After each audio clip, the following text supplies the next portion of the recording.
What is up, guys? Welcome back to the channel, the anime channel, All Out, episode 4 and 5. As you already know, I did not review last week. My apologies. So let's get right to it. This episode pretty much just concludes the conclusion of the battle against Keijo. I predicted it. They got destroyed. They got wrecked. They got killed. They had no chance of winning. As they shouldn't. They're a semi-finalist team. They're good. The score was 53-3. Very sad, man. It was very hard to watch seeing Kanagawa get destroyed like that, man. It was hard to see, man. Damn. The only one that actually scored was Oharano. Oharano. Now, this character got the most screen time for that episode, other than Gyo and Seki-san. I could already tell all the girls that are watching this series, they instantly fell in love with Oharano. Yeah, I could already see the fan art. Yeah, why did he have to strut like that, man? Why did he strut down the field after he scored like a model? What purpose did that have, other than giving the girls eye candy? So yeah, alright, Oharano, you stand out now. You stand out of this whole team. So, he's the only one that scores. Finally, man. Finally. The last 5 minutes of the match. Finally, Seki-san brings in Gion. And, man, I love that scene because there was his rival. I don't know his name. I have to remember these guys' name. I'm sorry, but I do not remember Gion's rival's name. The guy with blonde hair. The one that's always picking a fight with him. You know, they were bickering back and forth while they were on the bench. And the thing we find out about the rival is that he's a very logical player. You know, he knows his surroundings. He knows the tactics when he's on field. So, he thought he was going to be replaced. But no. No. The Seki-san picks Gion because since the rival doesn't play, he doesn't practice, he never shows up. He's like, no, screw you. If you want to play, you better show up in practice. So he picks Gion. And I love how Gion instantly looks up at his rival and says, hey, what the fuck am I going to do? You know? Because Gion doesn't know how to play. He never plays this. He just knows how to tackle. So he asks his rival for help. And I like that because he's not, you know, he appreciates the fact that he is actually a very good player. I like that in Gion. He's a rascal who likes getting into a lot of fights. But he knows when things are serious, he needs the help. He goes out there and asks. He does not feel sorry. He does not feel embarrassed. So I really like that on Gion's character. He shows up. To his perspective, he feels like he didn't do anything. But at the very end, the last play, he's able to stall the other player from scoring a final point. Which was not much, but it was something. It was something that Gion could take and feel proud of. Because it was a very good team they battled. So, I have nothing but respect for Gion for that moment. And I'm glad Seki-san is the one that pointed it out. So, yeah, that was pretty much episode 4, just that. Now, episode 5 is where things get a lot more interesting. Because, I was always thinking, there's something missing in this team. You know, I see a lot of sports anime and there's something missing, but I can't pinpoint it. And then I'm like, oh shit, they need a fucking coach. They don't have a coach. They don't have a coach. I was like, oh, yeah, they need a coach. So, the only thing I didn't like about this episode was this. It's nothing major, just something that I like to criticize because I'm a critical person. Look, man. How they got their coach was pretty stupid, man. All Gyo did was type in Google rugby coach and instantly they get a coach. That is probably the laziest way to develop a story I've ever seen in my life.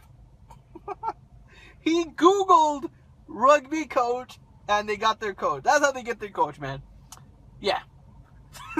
It's stupid. It was really stupid, but, you know, yeah, it happened. I can't do nothing about it. So, they get their coach, and instantly, man, I like the coach, because the coach just comes in. I didn't really like his character design, but, you know, I got used to it. But he came in very cold. He came in very strict.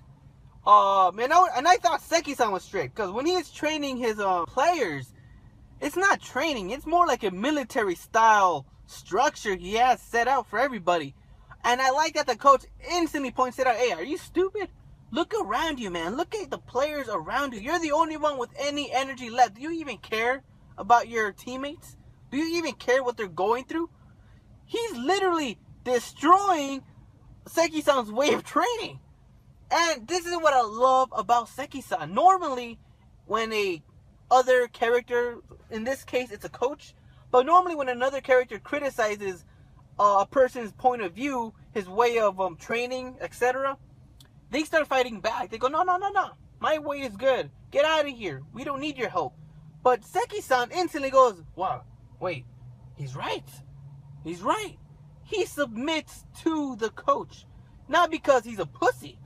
Because he understands that they've never had a coach. They're not coaches, man. They're players.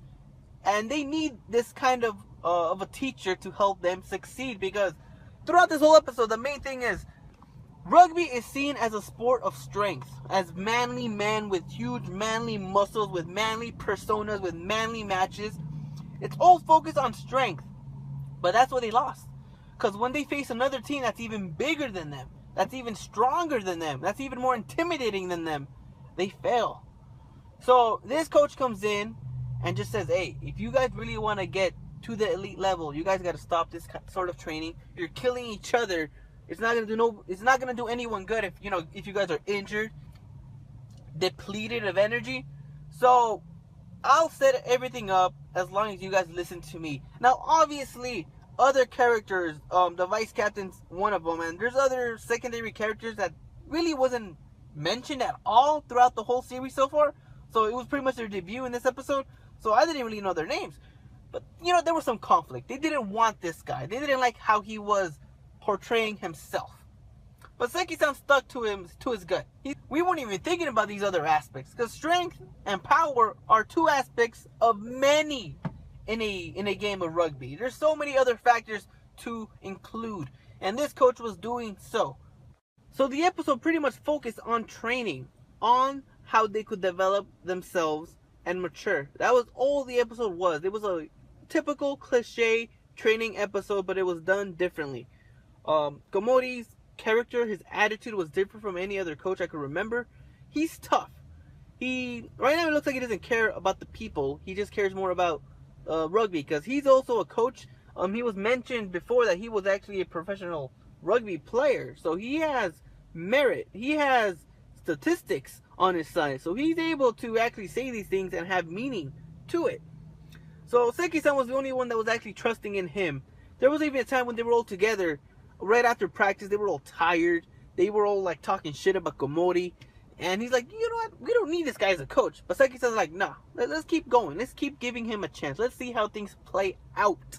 He also has this very weird way of training, man. Like, if this is the first step of training, I can only imagine what the other steps will be. Like, what else he'll make these guys do. There was one in which, like, he had ropes. But it makes sense, though. Like, the training he does, it makes sense. I could totally get it. It's to, like, strengthen their posture. Because for rugby, you got to be lower. They were mostly always like sticking up, chests up, trying to intimidate and trying to use strength. But his style is more like get lower. Make sure you camouflage a little bit more so your hips are lower than your opponent, so it'll be easier to get the tackle. So it was all about posture. So he has these ropes in which they literally got to go under and keep tossing the balls. And there's one instance, man, it was so fucking hilarious. Gion is literally running down the whole fucking field and going, man, this is fucking easy. What are you guys talking about? That was so fucking funny. He crashes to a pole. Yeah, that was fucking hilarious. Oh, another funny part was the whole eating scene. That shit came out of nowhere, man. Like, the whole background OST just added so much more of a humor aspect to the whole scene. Like, they were literally eating like pigs. It looked like it was like a war going on. You know, everybody was fighting for the food. Everybody was so famine. It was hilarious, man. I really do love the comedy in this series. So, yeah, that's a big plus right there. But in the end of it, that was the last training segment they had. The whole rope thing. And that's where the conflict started with the teammates. The teammates started fighting. But it was pretty much because they were tired. They didn't really like the coach's way of teaching. But in the end, man, I forgot his name, but the vice captain, he says, hey, the only reason you guys are fighting is because you guys don't understand each other's position. Because it was pretty much a backer, I think he was a backer or a winger, who was fighting against a rammer. It was Oharano and this other big, thick guy. And he was just talking crap, saying like, hey, why didn't you catch the ball? This is like the 5th time you dropped it. Catch the damn ball. But he was talking crap because he doesn't understand what it takes to actually catch a ball. He's not in that position. He's a rammer. So Ojarano was like, hey, it's harder than it looks. It takes time to get there. It's a long distance. And yeah, the fat guy is like, hey, but I'm blocking. It's way more harder. That's when the vice captain shows up and tells everybody the main theme of this whole episode. To understand one, you got to understand each other. So they're pretty much switching back and forth now in position so they could understand what it takes. And yeah, that is pretty much the episode. Very good episode. Komodi's pretty much the coach now. He is accepted into the team. I love when the vice captain and Saki-san bow down to him at the end and says, what time shall we come here tomorrow? And Komodi answers at 5. Very lovely. The coach is here. And yeah, that's all we needed. So I can't wait how this develops the whole team. They're going to be playing a whole different style now. I can't wait to see that.